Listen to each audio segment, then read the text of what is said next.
Halo semuanya, pergi ke pasar membeli kuaci, jangan lupa membeli nasi. Nama saya Tracy, gadis cantik dari Bekasi. Jadi di sini aku akan menjelaskan mengenai teknologi aplikasi elektrolisis dalam produksi hidrogen hijau untuk sel bahan bakar fuel cell. Ini kita mulai dengan apa itu hidrogen hijau.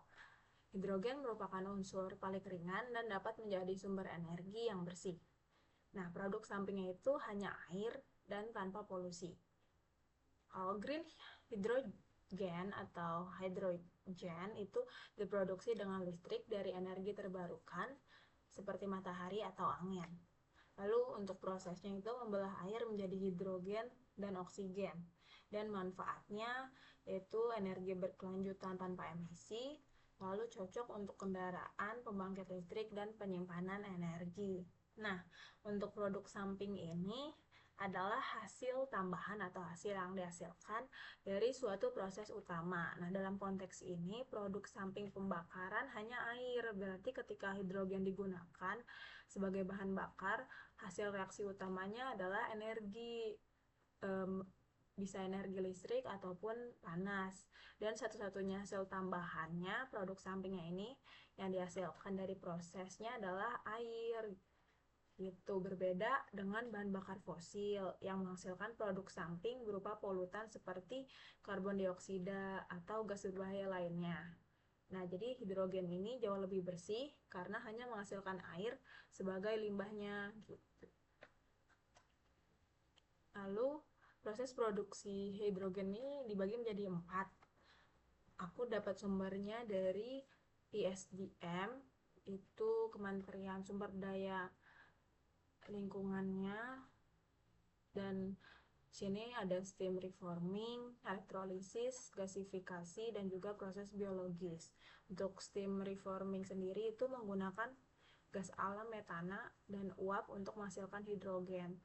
Nah, metode ini tuh menghasilkan 95% hidrogen di pasar. Jadi, di pasaran saat ini tuh lebih banyak menggunakan proses produksi hidrogennya itu steam reforming gitu. Yang kedua adalah elektrolisis, yaitu menggunakan listrik untuk memisahkan hidrogen dan oksigen dari air dengan alat bernama electrolyzer. Lalu yang ketiga ada gasifikasi, yaitu mengolah batu bara atau biomasa dengan oksigen dan uap. Terus hidrogen dipisahkan dari sintesis gas menggunakan sistem separasi. Lalu yang keempat ada proses biologis menggunakan mikroba atau bakteri atau mikroalgae menghasilkan hidrogen melalui reaksi biologis dengan cahaya matahari atau materi organik. Nah, teknologi ini tuh masih dalam tahap pengembangan seperti itu.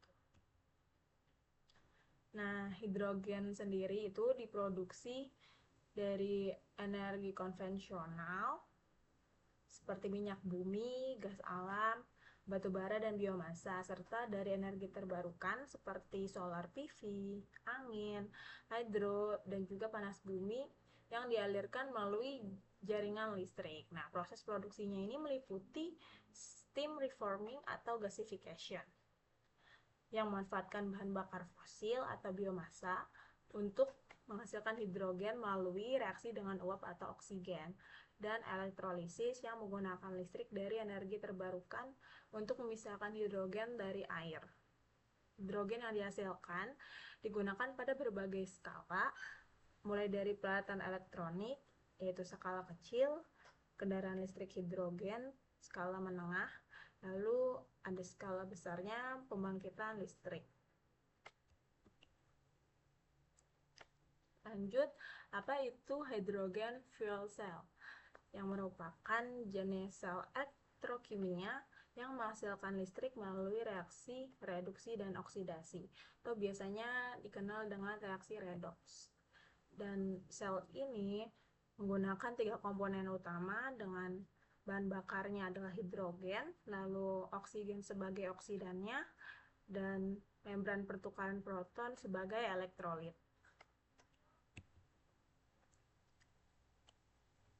Dalam prosesnya, karena kita menggunakan hidrogen hijau untuk fuel cell, yang berarti kita menggunakan elektrolisis sebagai proses produksi hidrogennya. Seperti pada slide sebelumnya, di mana untuk hidrogen hijau ini menggunakan energi terbarukan dari solar PV, hidro, angin, dan panas bumi. Sehingga proses produksi hidrogennya itu menggunakan elektrolisis. Di sini aku akan menjelaskan apa itu elektrolisis, yang dimana prosesnya itu adalah memecah air H2O menjadi hidrogen H2 dan oksigen O2 menggunakan listrik. Nah, proses di anodanya sendiri ini, hidrogen dipecah menjadi ion hidrogen dan elektron pada anoda melalui reaksi oksidasi. Nah, elektron yang dihasilkan mengalir melalui sirkuit eksternal untuk menciptakan listrik, sementara ion hidrogen bergerak melalui membran menuju katoda.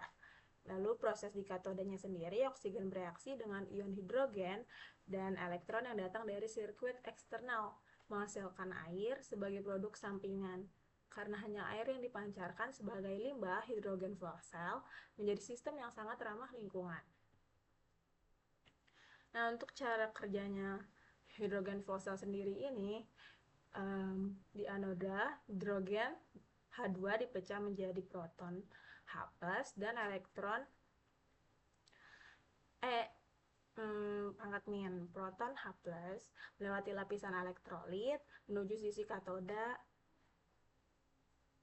Lalu elektron tidak dapat melewati elektrolit sehingga dialirkan melalui sirkuit eksternal, menghasilkan arus listrik yang dapat digunakan. Sisi katoda, oksigen O2 yang masuk dari udara bereaksi dengan proton dan elektron, menghasilkan air H2O sebagai produk sampingan dan panas yang dilepaskan selama reaksi.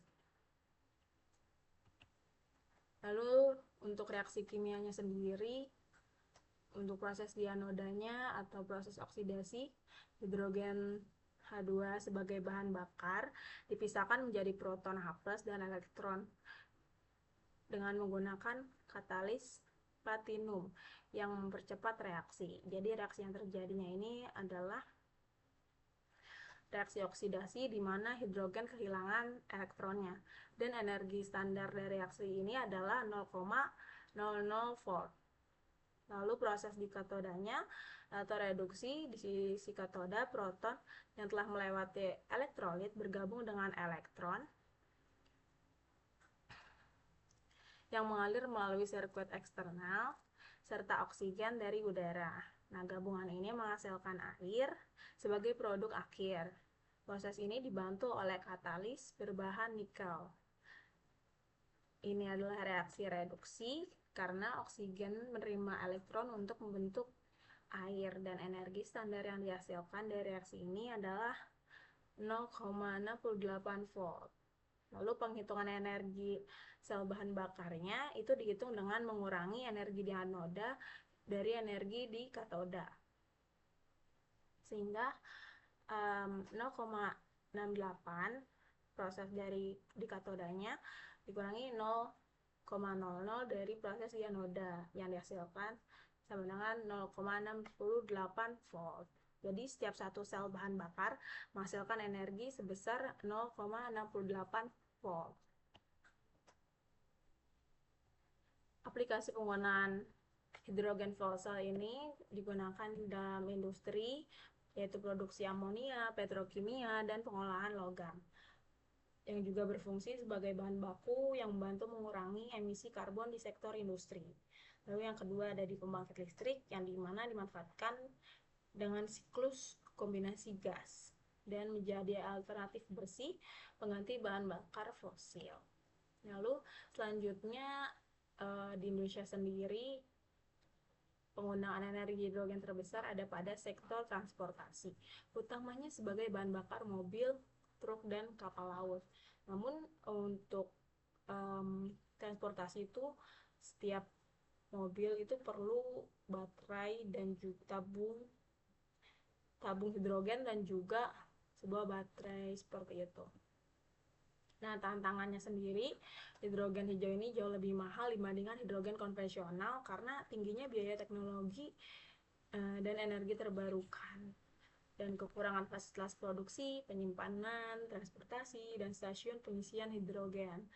Yang ketiga itu tantangannya adalah meningkatkan efisiensi teknologi dan produksi skala besar untuk menekan biaya. Yang keempat, elektrolisis membutuhkan energi besar sehingga dapat membebani jaringan listrik. Lalu penyimpanan dan transportasi hidrogen membutuhkan teknologi canggih yang mahal dan kompleks. Dan kurangnya dukungan kebijakan yang jelas untuk mendukung investasi dan penerapan hidrogen hijau. Lalu kekhawatiran masyarakat tentang keselamatan dan pemahaman teknologi hidrogen dapat mempengaruhi penerapannya. Jadi kesimpulannya, hidrogen fuel cell ini sebenarnya sangat bagus jika kebijakan dari pemerintahnya sendiri mendukung seluruh kegiatannya, baik dari fasilitasnya, dari aturan-aturan digunakannya, dan lain sebagainya, sehingga ini akan memberikan dampak yang baik untuk kedepannya, apalagi menggunakan energi terbarukan yang mana tidak akan habis dan bisa terus digunakan secara berulang seperti itu. Dan ini referensi yang aku gunakan dari blog Universitas Muhammadiyah Magelang tentang hidrogen, produksi, distribusi, dan aplikasinya. Lalu ada dari website Sains Indonesia, Indonesia terus kembangkan energi hidrogen dan teknologi fuel cell. Lalu Fakultas Teknologi Maju dan Multidisiplin Universitas Airlangga dari webnya tentang nanoteknologi dalam produksi hidrogen hijau. Lalu dari kata data mengenai hidrogen hijau, definisi, aspek penting dan tantangan pengembangannya. Lalu Kementerian Energi dan Sumber Daya Mineral, apa itu teknologi hidrogen fuel. Lalu dari US Department of Energy, fuel cell vessel. Lalu how stuff works, how fuel cells work. Lalu US Department of Energy, hydrogen and fuel cell. Lalu dari bukunya Zumdahl tentang chemical principles, seperti itu. Sekian dari saya harap teman-teman semua dapat memahami dengan baik apa yang saya sampaikan dan semoga bermanfaat untuk teman-teman. Terima kasih.